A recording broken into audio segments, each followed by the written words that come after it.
రోజు బిడ్డ మీద చేయించి ప్రార్థించాలి. ప్రభువా, వీడు నీ క్రమశిక్షణతో ఉండాలి. ప్రభువా, నా కుమారుడికి మీరే నాయకులు. ప్రభువా, పరిశుద్ధాత్ముడా, వీడి స్వభావాన్ని నీ లేఖనానికి, నీ చిత్తానికి అనుకూలంగా మీరే మార్చండి. ప్రభువా, ప్రభువా, వీడు అల్లరి ఆత్మతో నింపబడకుండా దయ చూపించు. ప్రభువా, ప్రభువా, వీడిలోనికి లోకమాలిన్యం వెళ్లకుండా సహాయం చేయి. ప్రభువా, తల్లి అనుదినము బిడ్డ మీద చేయించి ప్రార్థించాలి. అలాగే బిడ్డ ముందు ఖచ్చితంగా బెత్తము పట్టుకొని వాడు ప్రార్థనలో మోకరించేటట్టు తల్లి నేర్పాలి.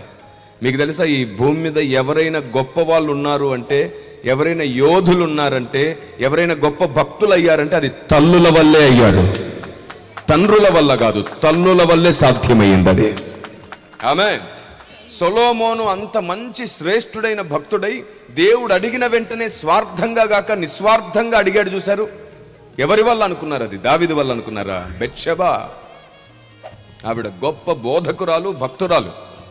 తల్లులారా, మీ బోధ, మీ తెగింపు, మీ రోషం, మీ క్రమశిక్షణ, మీ పద్ధతి వల్లే మీ పిల్లలు గొప్ప వాళ్ళు అవుతారు.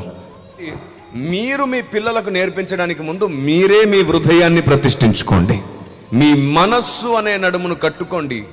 మీ పిల్లలు బలమైన సైనికులు అవుతారు. సైనికులుగా మీరుంటేనే మీ పిల్లలు సైనికులు అవుతారు. ఉదయం లేవగానే ఎప్పుడైనా నువ్వు మోకరించి ప్రార్థన చేయి. నీ బిడ్డ చూసి చూసి ఒకరోజు వాడు కూడా నీ పక్కన వచ్చి మోకరిస్తాడు. నువ్వు లేవగానే ముందు మోకరించాలి, నీ బిడ్డలు కూడా నీ పక్కన మోకరించేటట్లు చేయాలి. సాయంత్రం పడుకునేటప్పుడు నువ్వు మోకరించు, నీ బిడ్డల్ని మోకరింపజేయి. ఇది తల్లి బాధ్యత.